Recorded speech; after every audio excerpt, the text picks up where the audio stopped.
On the map of the worlds, there is one that lies undefeated. Challenged by the superpowers, the controllers of the world, it prevailed.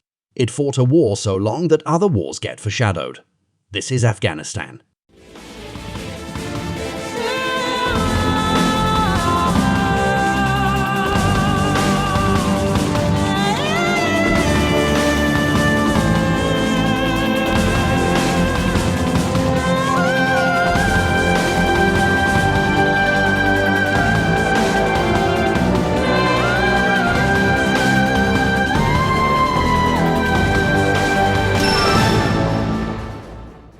The year was 1929, and the Soviet Union had just invaded Afghanistan, and did so again in 1930.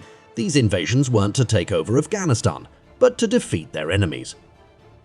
But that was to change, as in 1979 Russia invaded Afghanistan for good. You see, America had just entered the Middle East in hunt for oil, and the Union wasn't going to let that happen.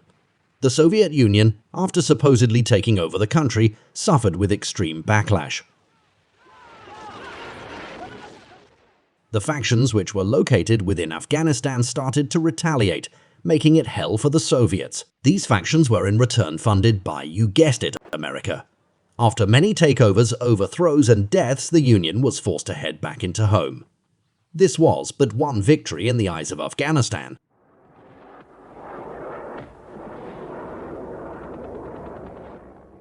But the following years, things were about to take a much darker turn.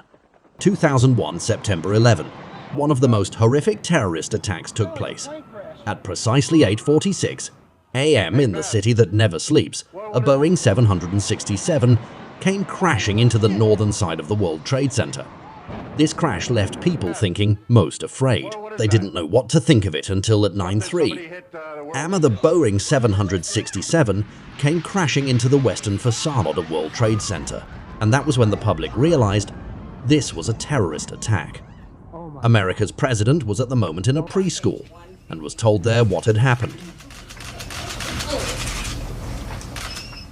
4 attacks followed. At 9:37 a May 757 flying under Virgin Airlines crashed into the Pentagon. Have crashed into the World Trade Center in an apparent Not wasting much time, America had blamed the attack on Al-Qaeda, and we need to take Al-Qaeda in Iraq seriously, just like a Mujahideen group situated in Afghanistan, the leader of it being Osama bin Laden. This statement is part of much speculation by the general public.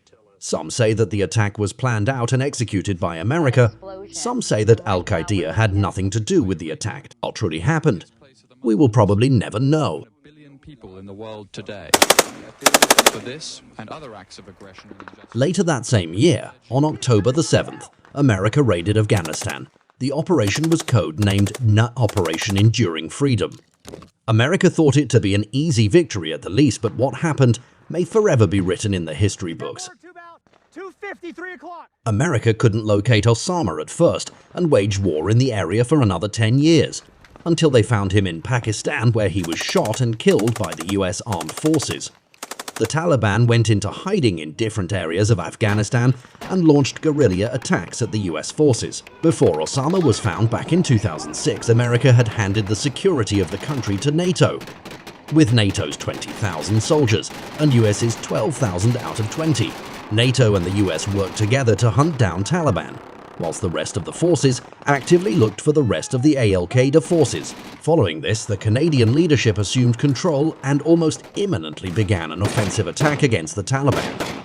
Then even the British joined the fight, allegedly killing 1,000 Taliban. But the Taliban, whom were left grouped together, and launched an offensive attack against the Brits, Americans, and Canadians.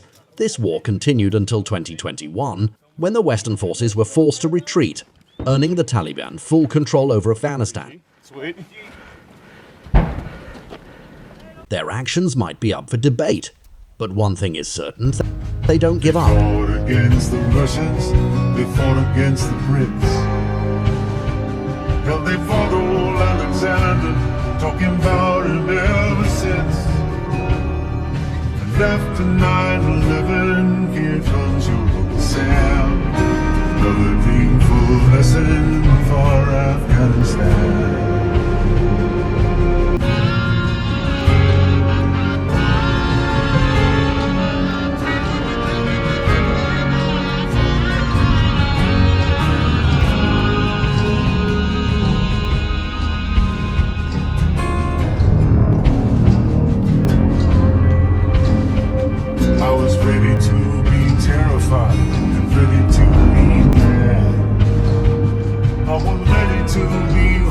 mercy, first I've ever had.